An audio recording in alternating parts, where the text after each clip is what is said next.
Hello everyone, good morning. Today is 9th of May and let's start the Hindu newspaper analysis discussion. Guys, before starting, I would like to tell you that you can download the explainer notes of this entire session from our Telegram channel. Now, before starting up, first of all,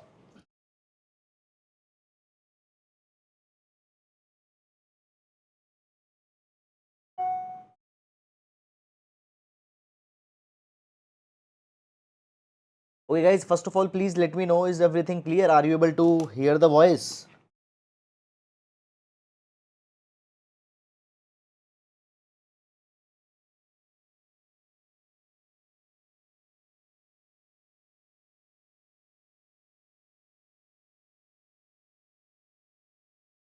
Okay, so I hope everything is now clear. Okay. Now, starting up, so first of all guys, let's take the overview of entire newspaper so that we can understand that actually which articles are important in the today's newspaper. So here the first article, in Imphal state relief camps lose tribals trust. So guys, this issue is going on in the Manipur with respect to the clash between the Metis and the tribal people. We'll see this particular issue because there is one more article that has come. Fine, we will be taking it up. Then further moving on, the crisis in Manipur is a humanitarian problem again on the Manipur. The article, then this court's order will be discussed with all stakeholders. This article is again with respect to the Manipur, we will take that. Then further moving on guys, after that, beware of global stress spillovers. Fine, then coming to the city section. So in the city section, we have the regional issues. Okay, Kejriwal announces schemes allowing private aggregators to run premium buses. Not important for the examination. Then we have these tenders, etc., which you are not required to go.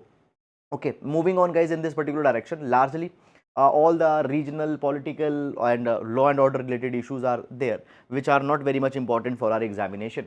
Now, India's China strategy needs to be debated. Okay, now this particular article guys, it is talking about the recent renaming of the Arunachal Pradesh's places by the China. So we will see this particular article with respect to the examination. Then on the side we have one article which talks about the WHO's announcement. So recently WHO has announced this thing that the COVID-19 is now not a public health emergency. This is a good thing which shows that the COVID-19 cases are declining and it is not a very big concern, but at the same time also there needs to be the caution with respect to the COVID-19. People need to still practice social distancing, mask wearing and all these kind of things. Okay. Buddhism India's soft power projection tool. We'll see this particular article with respect to the examination. Then guys, this article talks about the recent Kerala where a boat capsized, okay, and the people who died in this particular incident. Okay.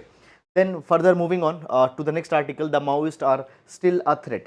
Now this particular article guys, we'll see with respect to the examination because recently in the Dantewada there was an attack that was carried by the Maoist. We'll take this particular article, not quite the Kerala story. Okay, now basically guys, the Kerala story, this movie was released where it has been seen that so many of the women from the Kerala, they have joined the basically they have went to Syria, okay, and they have joined the terrorist forces there. Now the article basically is not that much important for the examination. It is saying that the movie shows that there is a missing understanding of the Malayali society. Okay, then the sharp divide that is Manipur's burden. Okay, now this particular article guys, it is again talking about the Manipur crisis. Okay, and here it is talking about the different districts, the people from different region, what is their dominant mother tongue, all these things. Okay, then coming to text and context, the lack of drug recall law in India. Now this particular article talks about the drug recall law that might be needed in India because recently Abbott, a pharmaceutical company, has recalled certain of the drugs.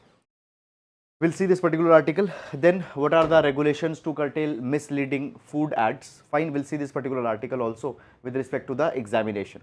Then the how micro targeting campaigns affect the vulnerable Indian voter. We'll see this particular article also with respect to the examination. Then further moving on, here guys, three civilians killed as MiG 21 crashes into Rajasthan house, a misfortunate event that has happened. Okay, then in new Quad meet with US, Saudi Arabia, UAE, Doval discusses infrastructure plans in Gulf. We'll see this particular article also with respect to the examination. Then guys, further moving on here, fine. Okay, now here we have one article, High Court does not have power to direct changes to scheduled tribe list, CJ. We'll see this particular article with respect to the examination. Then again guys, moving on, 5 more cheetahs to be released into wild at Kuno. So guys, see, basically what actually has happened.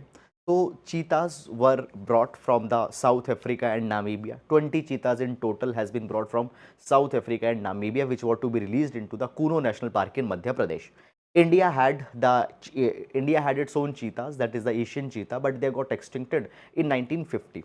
Now, as these cheetahs have been brought, directly these cheetahs will not be released into the national park. First, they will be put into the enclosure, where it will be seen that whether the cheetahs are getting adapted to this place or not. Fine. So they will be acclimatized into these enclosures, and then slowly they will be released into the wild. Now, the 5 cheetahs, okay, out of the 25 cheetahs will be now released. Or now guys, already 2 cheetahs have died also, okay. So this is something that is going on, but you are not required to go and track this thing too much, okay, for the exam. Then further moving on guys, DGCAS go first to stop selling flight tickets because they have filed for bankruptcy. Then guys, scam exposed in purchase of diesel by railway from national oil companies. Not important article. Okay, here there is guys one article that low pressure area forming over Bay of Bengal, says IMD. Okay, now basically guys, because of this low pressure area, there might be a cyclone that can be formed over the Bay of Bengal. Okay, so it could be named as a cyclone Mocha. Okay, basically guys, see, now as the monsoons will be striking, there will be many such incidents where the low pressure areas will be formed. Some of them will turn into the cyclone. Okay, however, it is yet to be confirmed fully. Then further moving to the world page, here we have Xi Jinping to host first meet with all Central Asia leaders. We'll see this particular article with respect to the examination. Fine. Then Ukraine shoots down 35 drones. Not important article. Okay. Iran hangs 2 men in a rare blasphemy case. Okay. So guys, blasphemy case is levied when a person has mocked or a person has said anything which goes against the religion. Now, when we see this particular thing, guys, in the past few months, Iran has become basically in Iran. First of all, we have seen that few months back there was a woman who was who was basically arrested by the police, and then she died. Why? Because she was not worn the hijab properly. Now this again hanging has basically execution has happened. So it shows a basically hard line approach that has been taken by Iran, which is not progressive. Then further moving on, indices rise after bank stocks rebound from Friday's slide. Okay, so basically guys, that article is talking about the stock prices changes into the banks. Fine, not important article for examination. And then guys, we have largely these corporate trends, etc., which are not important for the examination. And then we have this sports page. So this is the overview of entire newspaper. And now let's discuss all the relevant articles one by one in the detail.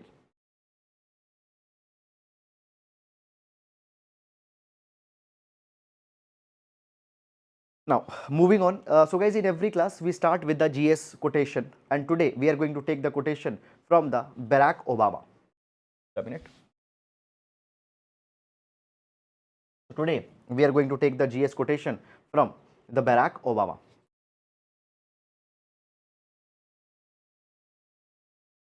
So, Obama, a minute. Yes. So, Barack Obama says, learning to stand in somebody else's shoes, to see through their eyes, that's how peace begins. And it's up to you to make that happen. Empathy is a quality of character that can change the world. So guys, what is the real condition of peace? Real condition of peace comes with the perspective. And when we talk about the perspective, we should not have only one perspective as how we see the things, but we should able to understand the other people's perspectives, other people's problems, other people's of concerns, and through their perspective we can understand their condition.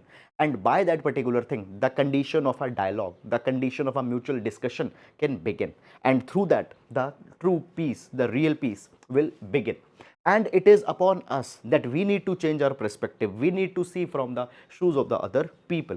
And guys, when we try to understand other people's concern, that is also where the empathy begins. What is empathy? Empathy simply means to realize the pain of the other people from their point of view. So there the empathy will begin, which will be the true quality of the character. And empathy is very much crucial for bringing reform in this world, to bring the change in this world.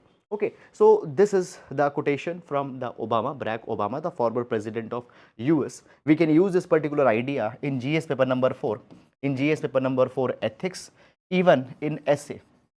Even in essay, we can use this particular article. Okay, so this is all guys about this particular thing. Fine, I hope that you have understood it, and now we'll be moving to the next article. Okay. Uh, there is one question, sir. Is it possible to take important articles from Indian Express and merge with the daily analysis? Okay, guys, this is a question which I get a lot. Indian Express, Hindu. Now, guys, one thing I want to tell you very clearly by the help of this particular comment that has come. Guys, understand this particular thing, that Indian Express and Hindu newspaper, they are not showing the different newses. Obviously, the editorials can be little bit different, but what are these? These are the newspapers, and newspaper reports onto the important national matters that are happening. And if there is an important issue, that will be covered by Indian Express, it will be covered by Hindu, it will be covered by the Dainik Bhaskar, every newspaper. You are not required to have this FOMO, fear of missing out, and reading the 10 newspapers, because you cannot do that particular thing for one entire year. For 2-3 days you will feel motivated, you will read 2-3 newspapers, but after that you will not be going to read even a single newspaper.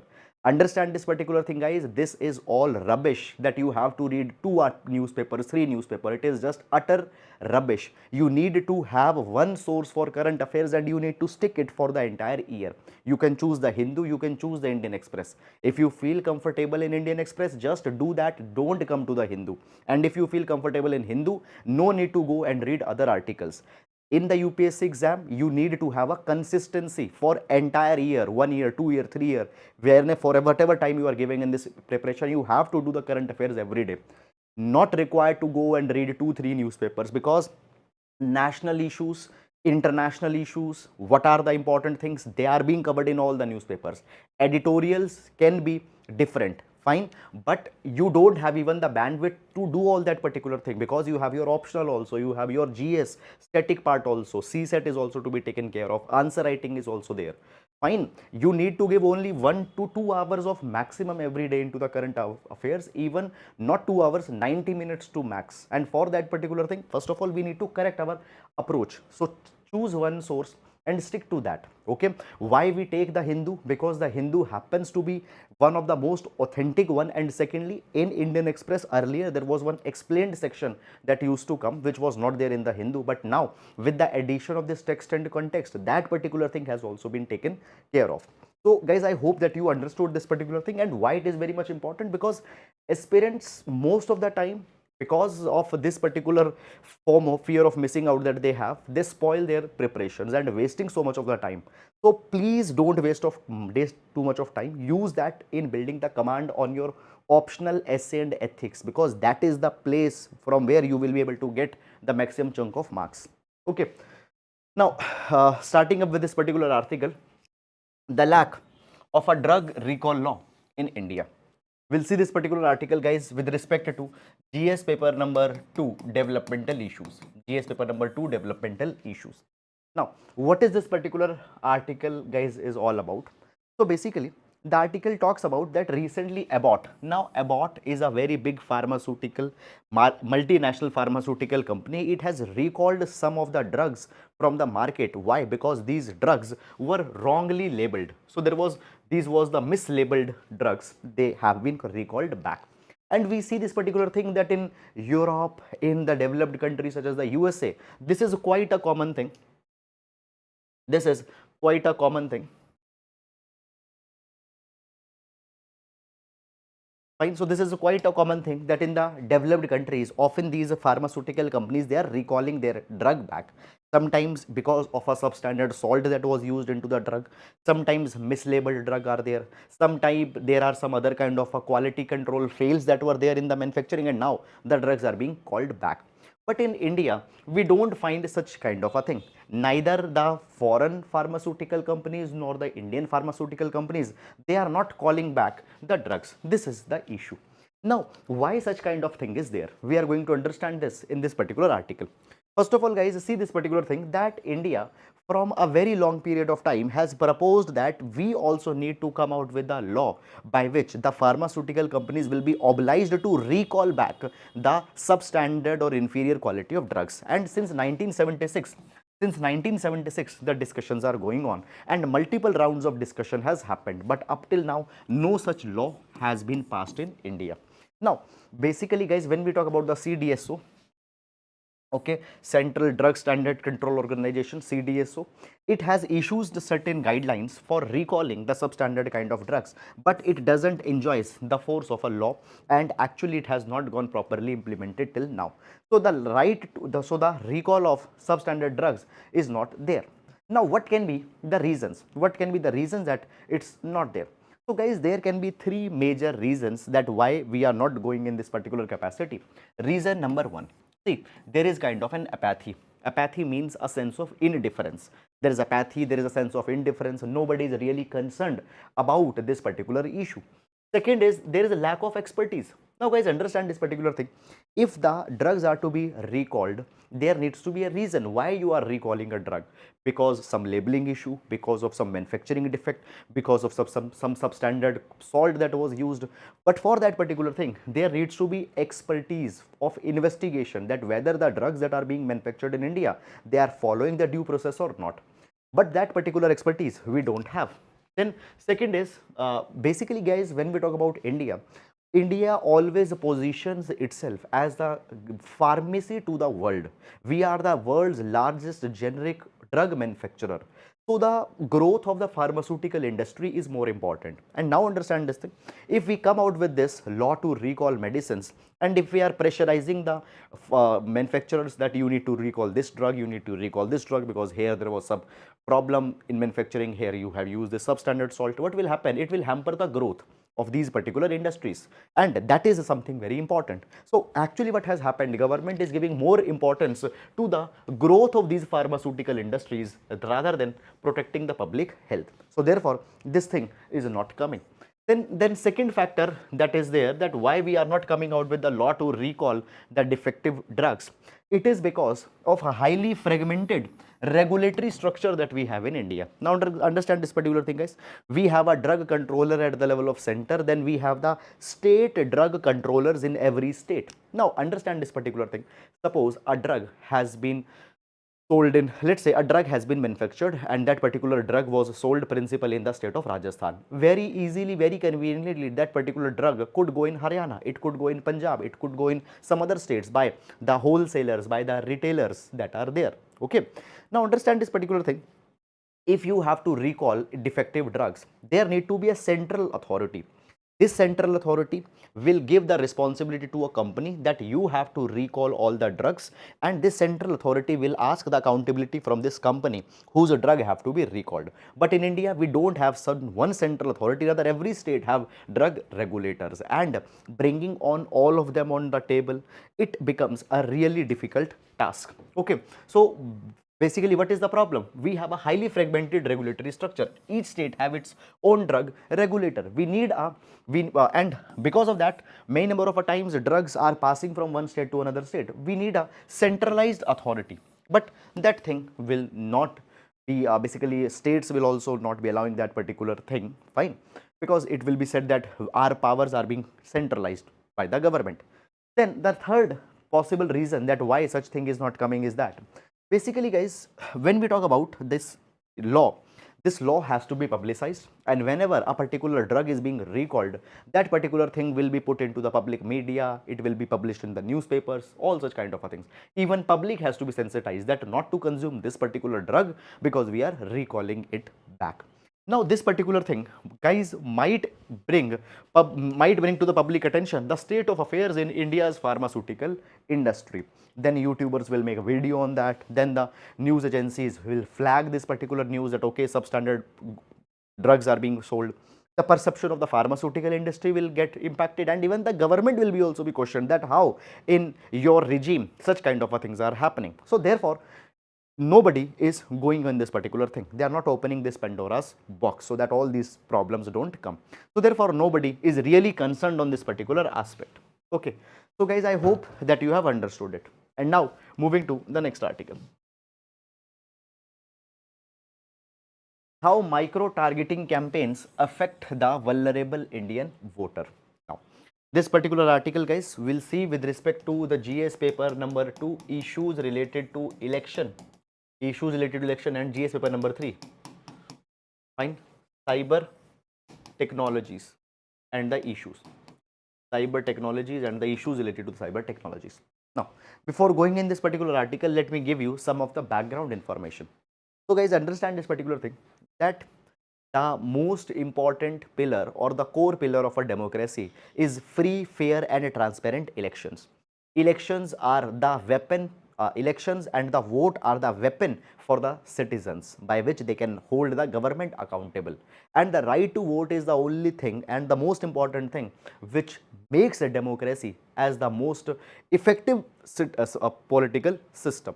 Now, guys, actually what is happening with the technologies, cyber technologies, social medias which have emerged, basically the voter profiling is changing, it's assuming new dimensions. I'll explain what is voter profiling just in a minute, but first of all let me tell you one instance. So recently now as the Karnataka elections are approaching, what is happening, the voters in the Karnataka, they are receiving the distinct telephone calls, and on these telephone calls they are being asked that okay, what party they are affiliated to, what political party they might vote, okay, what perception they are having for X party, what perception they are having for Y party. These telephonic calls they are receiving.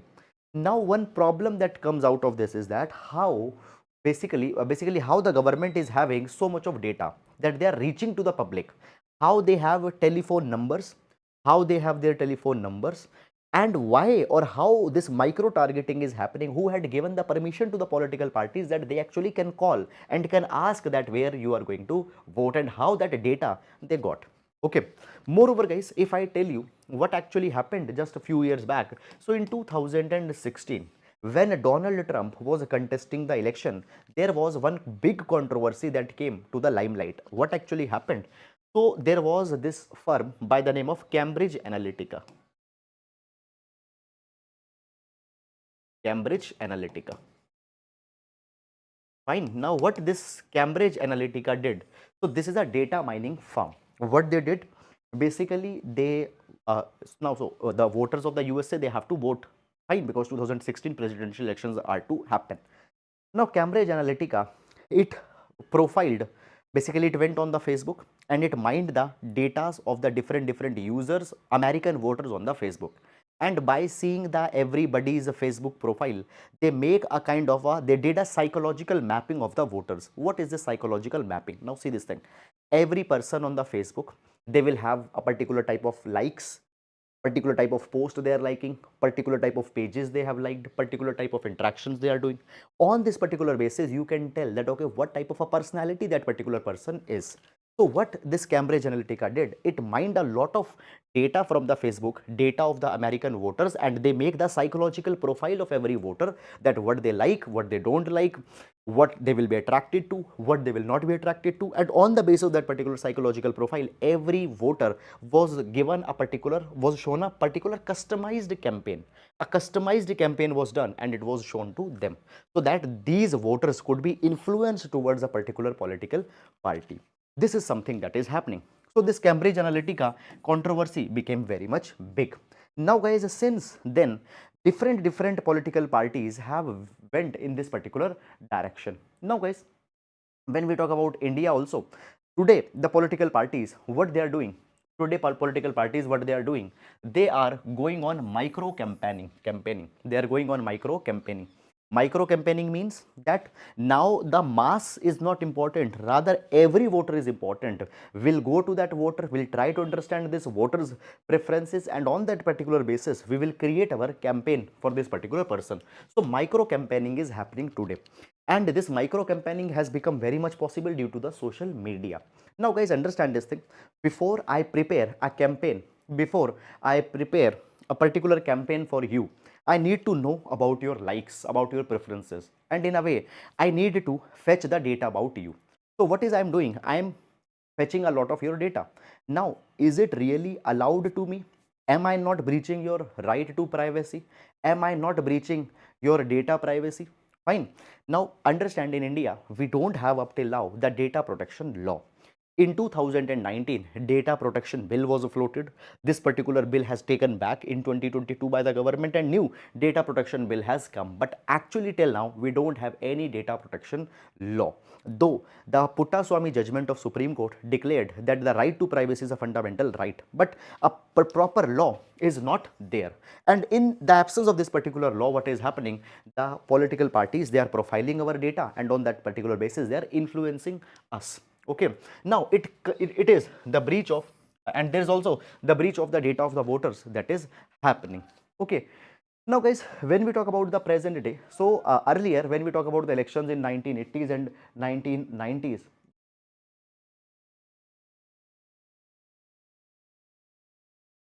fine, yes.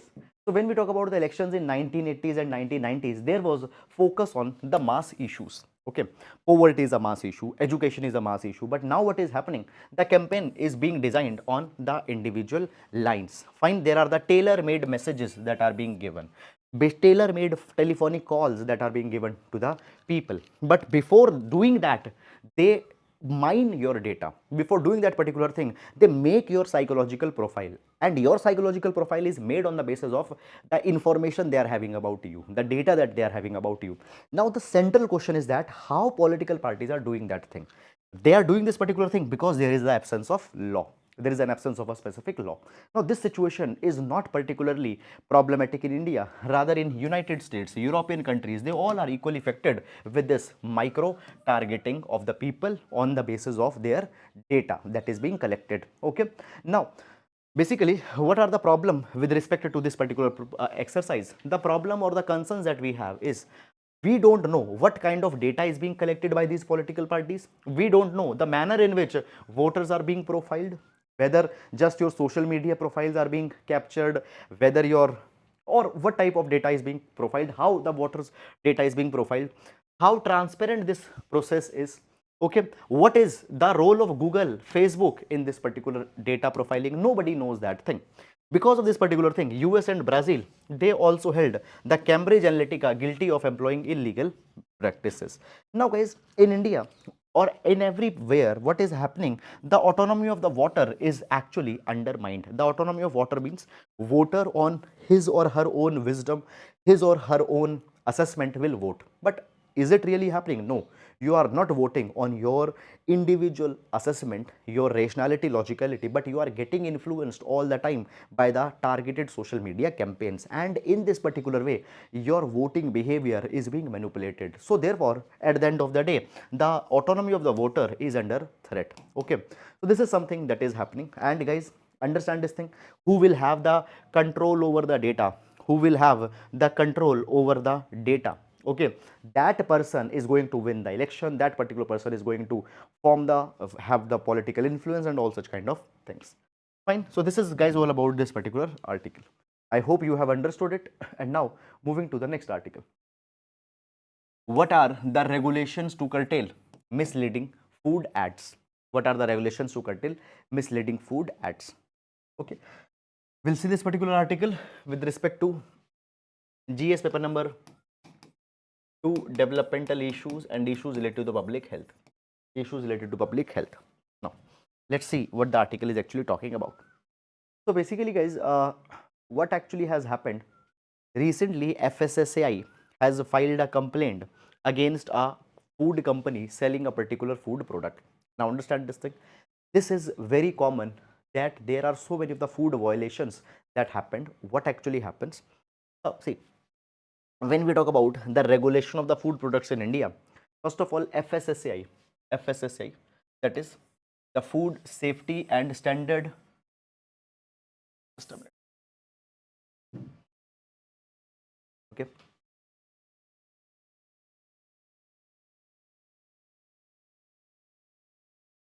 FSSAI, Food Safety and Standard Authority of India. Food Safety and Standard Authority of India. This is the principal organization in India which ensures that the food that is being sold, it needs to be saved. The labeling of the food need to give all the information to the consumers that what is the ingredients of this particular food.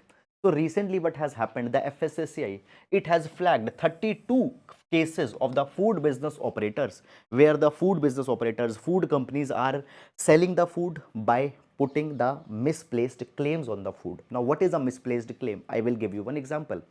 Suppose there is a company selling a milk based product, and the company is selling that by consuming this particular product you will be 20% times more healthy, you will be your height will grow by these many centimeters in this much time, okay, more healthier, fine bone density will increase. All these particular claims they are being made. Now actually they don't furnish any studies which prove this particular claim, that okay, actually after consuming this particular milk product my height increased, after consuming this particular milk product the basically what happened after consuming this particular milk product, my performance in the sports increased.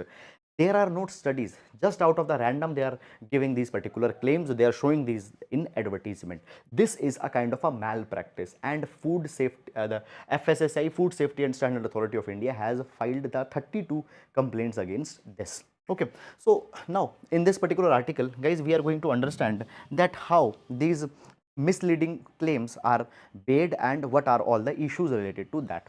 Now when we talk about controlling the misleading advertisement, fine, first of all FSSAI, it has issued the Food Safety and Standard Advertising and Claim Regulation 2018, which specifically provides that misleading advertisements of food cannot be shown. Then we also have the Central Consumer Protection Authority, CCPA. CCPA's regulation. Now CCPA's regulation talks about that misleading advertisements for food products, other products, services cannot be shown. So CCPA's ruling, CCPA's guidelines are there, and FSSAI's guidelines are there, which provide that misleading ads cannot be shown. Okay, now basically guys, when we talk about the food standard, okay, so basically there are the different categorizations of food which have been explained in this particular article. First is natural food. Now what is a natural food guys? Natural food, it is a single food that is derived from a natural source. Fine, it is a single food that is being derived from a natural source and nothing has been added to it. Nothing has been added to it, only it has been processed to such a level where it is being made suitable for human consumption, where it is being made suitable for human consumption. Only that level of processing is there. That is a natural food derived from a single natural source. Okay, then there are the composite foods. Now the composite foods are the foods which have some extract from the plant, and then there are some other additives, other constituents, other synthetic elements that have also been added. That is the processed food. So some element of the plant or some natural element, and then some other elements are also have been added. These are the composite foods or the these are the composite foods, and they cannot label them as the natural. Okay, they can say that they have been made from natural ingredients, but they cannot claim that as the natural product. Then there are the fresh food. What are the fresh food? Fresh foods are those foods which have not been processed, apart from washing, peeling, chilling, trimming, cutting, okay, or irradiation. Okay, what is irradiation? In irradiation we use the ionizing radiation to kill the germs, bacteria, etc. These are the fresh foods. Then pure food. Now what is pure food? Pure food is pure food is a food which is made from a single ingredient, which has no where nothing has been added, and all the contaminations have been avoided. All the avoidable contaminations have been avoided. So contaminations are not there. A food derived from one ingredient and contaminations are not there. That is the pure food. And then there is original food. What is original? So basically guys, for making a particular food, there is a particular process that is used. Now guys, understand this thing. Original means that this particular food is being made on a particular formulation, or this particular food is being made by a particular process that has not been changed over time. So from the past 100 years, by the same method, by the same methodology, same steps, that particular food is being made. Okay. Now, when we talk about the FSSAI, what actually is happening? FSSAI is saying that the most problem is with respect to the nutritional claims. So basically nutritional claims are like that what amount of protein is contained in a food, what amount of fat is contained in a food. Many of the food items, they say that in our food vitamin C is there, so they need to show that vitamin C actually exists. Many of the drinks, fine, today now in the summers there will be many of the drinks that whose advertisement will come with, they'll say that there will be less fatigue, you will be more active throughout the day. How a person is more active throughout the day? There are the studies that need to be there. If you are claiming that there is vitamin C, you need to show the vitamin C. So there are the wrong nutritional claims that are being made. Okay, and again this particular thing, there are the highest number of complaints that have been made. Okay, so this is guys all about this particular issue, that nutritional claims are being made, but actually they are not being proved. Okay, now moving to this article. High Court does not have power to direct changes to scheduled tribe list, CJI. Now, guys, understand this particular thing, that right now in the newspaper we are reading every day Manipur crisis that is going on. Now, first of all, I have covered this entire Manipur crisis in detail in the last week's newspaper. Fine, I hope that you have seen it. If you have not seen it, I'll give you a brief idea first and then I'll go in this particular article.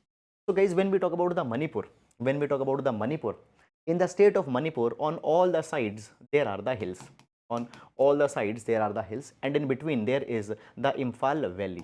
In between there are the Imphal Valley. Now 90% of the state's area is covered by the hills, and the 10% of the area of the state is covered by the valley region. Now guys, when we talk about the people living in Manipur, there are the Metis. They are the Methi community that is living. Now the Methi community, largely they follow the Hinduism, and the Methi community, they are the majority community also. So around 65% of the population of the state, it is made up of the Methis, and other approximately 35% of the population, okay, 35% approximately the population, they are made by the other tribal people. They are made by the other tribal people. Now, basically, when we talk about guys, the Legislative Assembly of the Manipur, majority of the members of the Legislative Assembly, they came from the Metis. Metis, it is being said that they have demographic dominance. 65% people are Metis. Political dominance, why? Because out of the 60 MLAs, 40 MLAs are from the Metis. It is being said that in government jobs also they are very much represented. And even Metis, they are also getting scheduled caste, OBC and EWS reservations, few of them.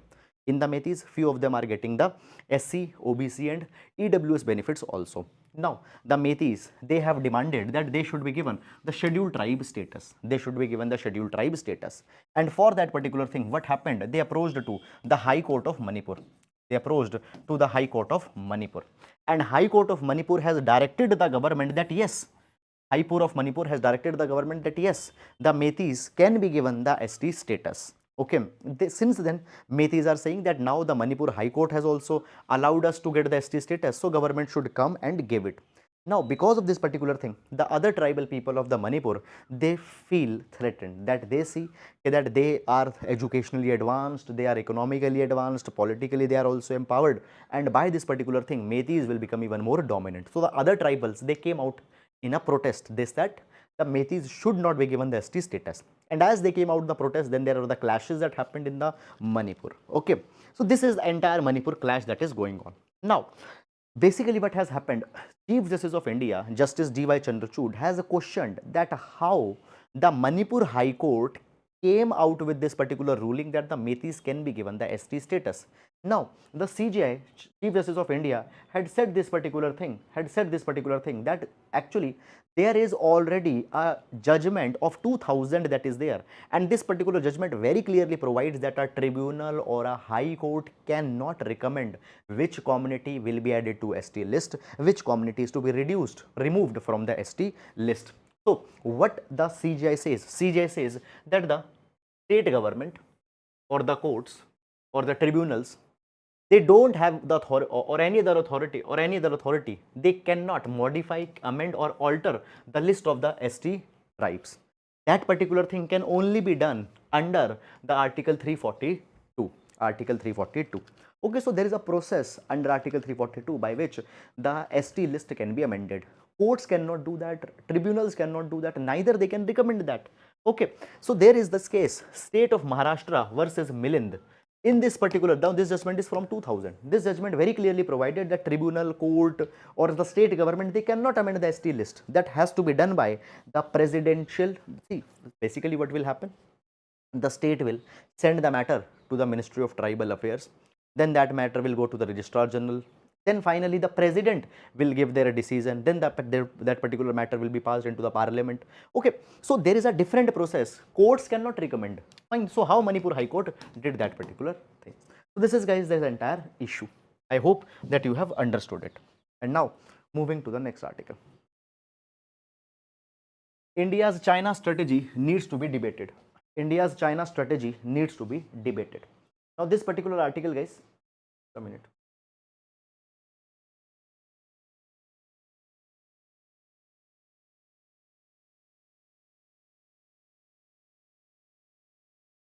Okay.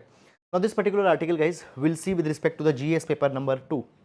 GS paper number 2, India-China relations and the issues concerning the India-China relations. Now, basically, guys, recently what happened, China has renamed 11 places in Arunachal Pradesh. Now, 11 places they have been given the Chinese name. Now, this is not the first time. Earlier also, China has done this particular thing multiple number of times. Now, when we talk about the China's stand, China considers Arunachal Pradesh as Zangnam. Now, what it means? It means South Tibet. So, China says that Arunachal Pradesh is the part of the South Tibet and actually Arunachal Pradesh belongs to the China. This is the Chinese version and this is the third batch of such renaming. Earlier also 2 times China has renamed the places in Arunachal Pradesh. Now, guys, we see this particular thing that since 2020, China is showing their adventurism around LAC, line of actual control. They have captured a lot of patrolling points of India also. In the Galwan Valley, deliberately they started this violent scuffle between the armed forces. So China is becoming too much adventurous. Now, the article also says this thing that since 2020, what actually has happened, according to a research paper, the article is saying India has lost access to 26 out of the 65 patrolling points in the eastern Ladakh. Okay, so guys, the patrolling points are there on LAC, but to which the Indian forces can patrol. So out of the 65, 26 patrolling points access we have lost. Now the article is saying that India is adopting the play safe approach. Play safe approach, and in this play safe approach we want to avoid any confrontation with the China. And as we are doing this particular thing, what is happening by it, many of the locations, many of the India's land we are losing to China.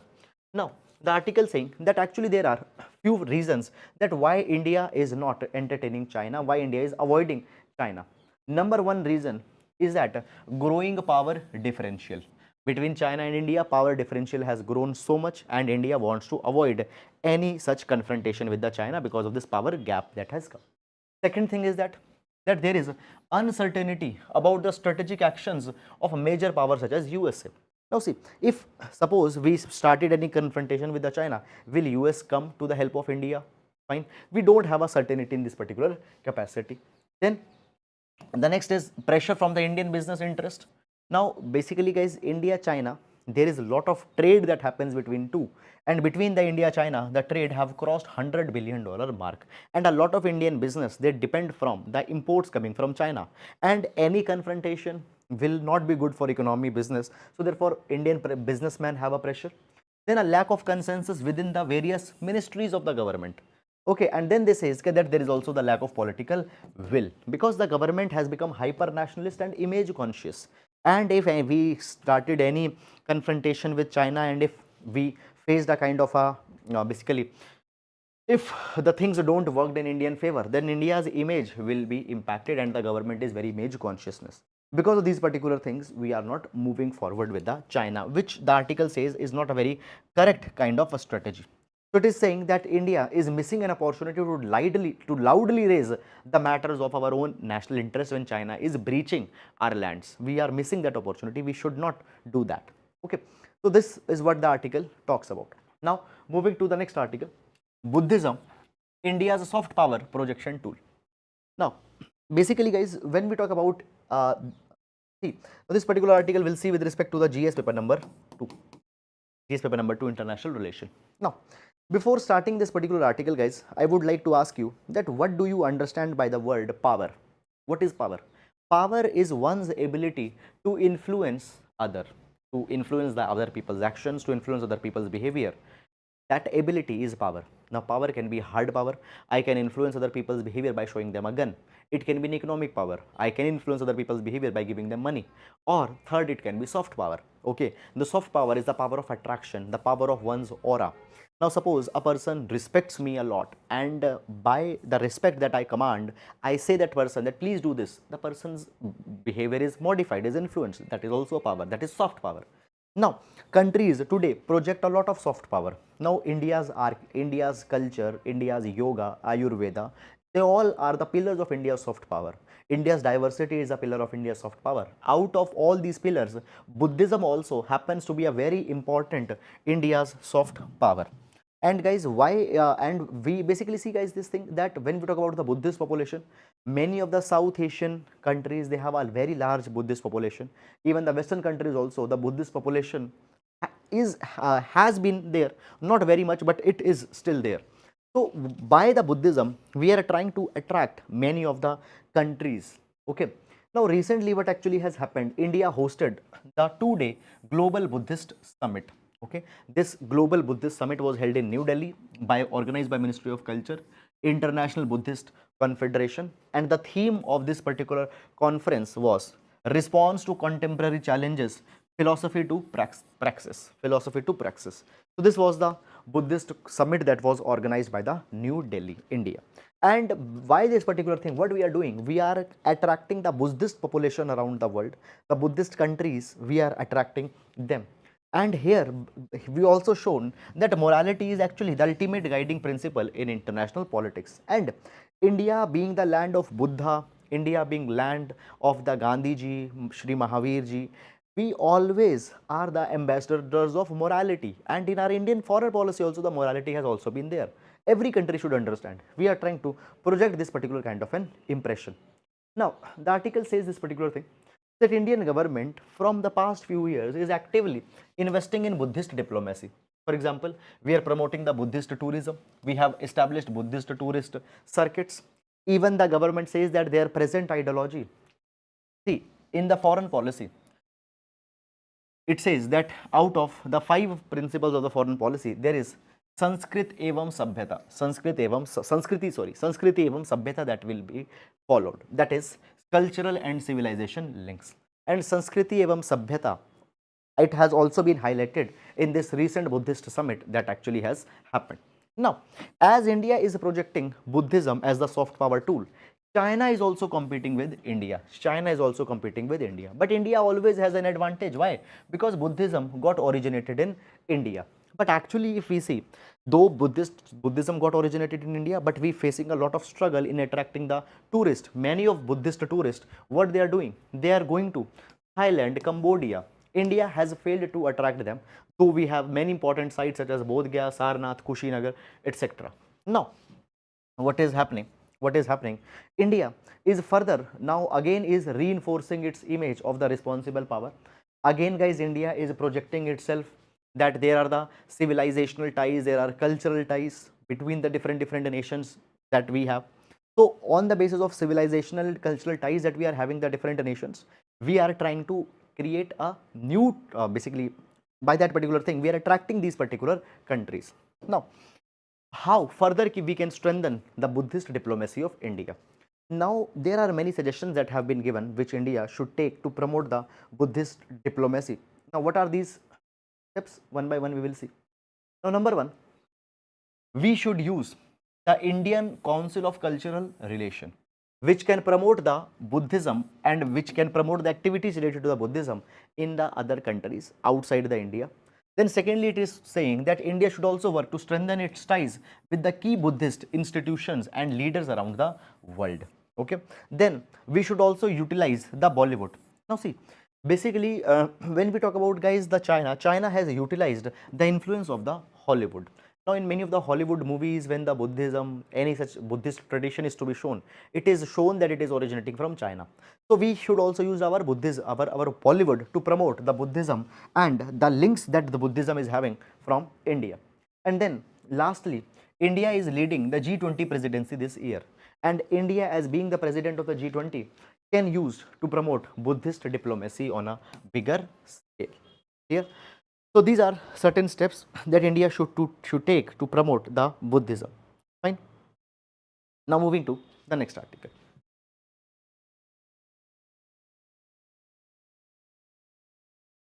The Maoists are still a threat. We'll see this particular article with respect to the GS paper number 3, internal security. GS paper number 3, internal security. Okay. Now guys, you might have read in the news, and even we have seen article on this particular line. Recently, there was an attack that was planned by the Maoist, and they executed this attack in Dantewada. And in this particular attack, the personnel of the District Reserve Guard forces, they died. One of a civilian driver, he also died. Okay, so this was an attack that was carried. Now, when we talk about the District Reserve Guard, DRG, what DRG is? DRG is the special force of the Chhattisgarh police.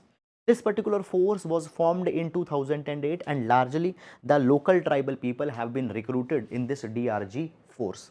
Now, why the local people? Because they have knowledge about the geography, about the terrain, they have knowledge about the local hotbeds of the Maoism, etc. And this particular force has been quite a successful. Okay, it has performed several successful anti-Maoist operations also in the past. Now guys, in the last few months, what actually has happened, this particular narrative is being spread that the Maoists, they are on the back foot for a long period of time. And it was also said that these Maoists, now they don't have capability to strike at will. Their region is shrinking, their power is now being shrinked. This is something that has been done. Now, basically guys, when we see this particular attack, we might find that the motive of this attack is to send a very strong message to the government of India that the Maoists, their guerrilla activities are still intact, they can still attack. Now, this is something that has happened. When we talk about guys, the major attacks that have been carried by the Maoists, they attack largely in the period between the February and June every year, and again this year also the same thing has been repeated by them.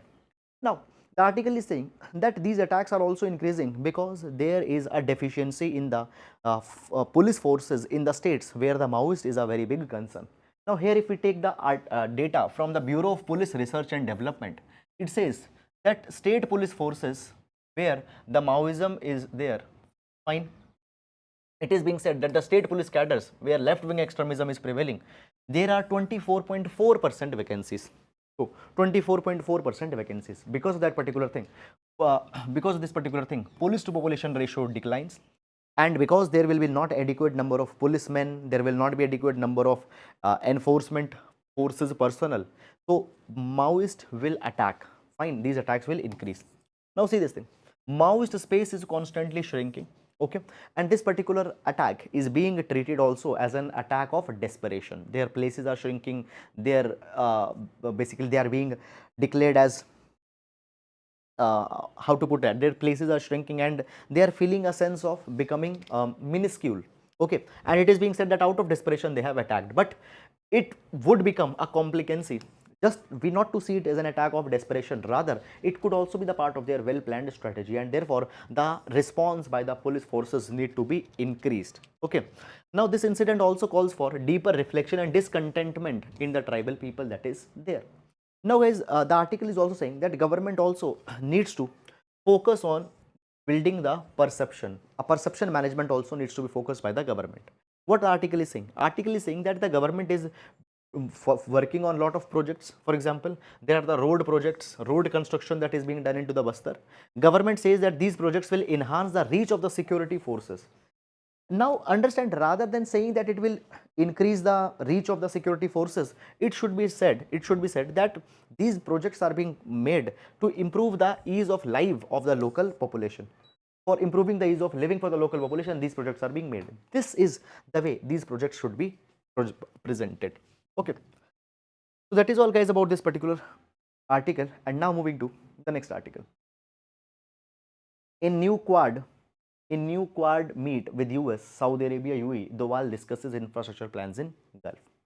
Now guys, in this particular article, not much substance has been given which is relevant for our examination. Now guys, understand this particular thing. We have the original Quad that is made up of 4 countries: India, US, Australia and Japan.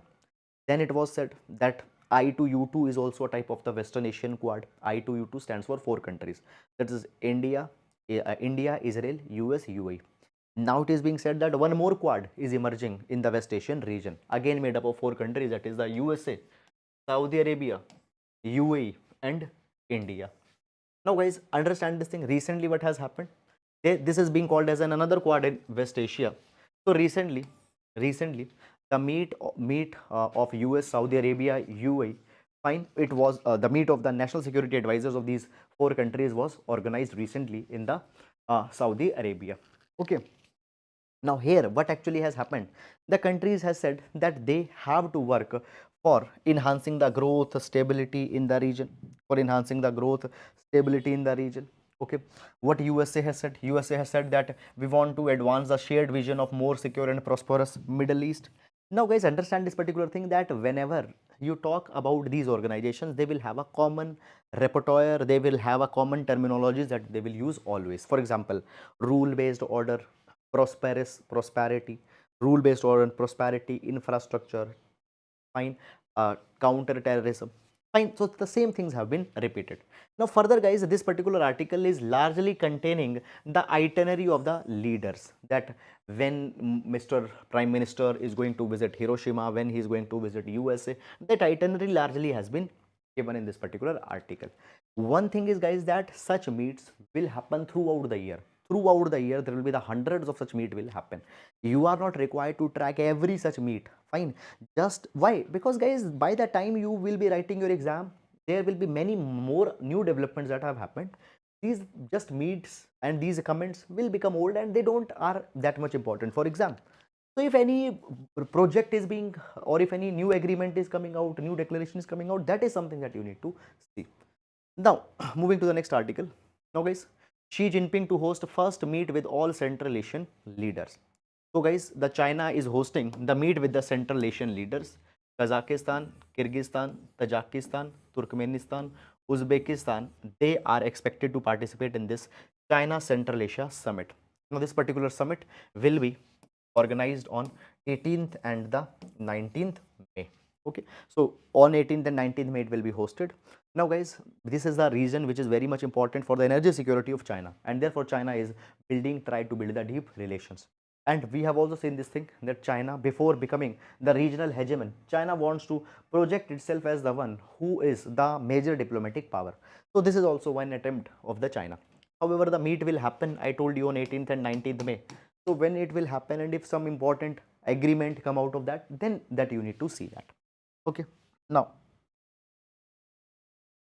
moving to the main practice question for today. The question reads, despite data revealing an overall reduction in violence, the capacity of left-wing extremists to retaliate indicates that Maoism still remains the biggest threat to our internal security. Discuss the measures required to tackle the LWE in India. So this will be guys a 10 marker question for GS paper number 3, internal security. So that is all guys about it, and with this we have come to an end to the today's newspaper analysis. Guys, I hope that you have understood this session. Fine, if you have understood guys it, and if you have liked it, please do hit the like button and please do comment. Thank you so much.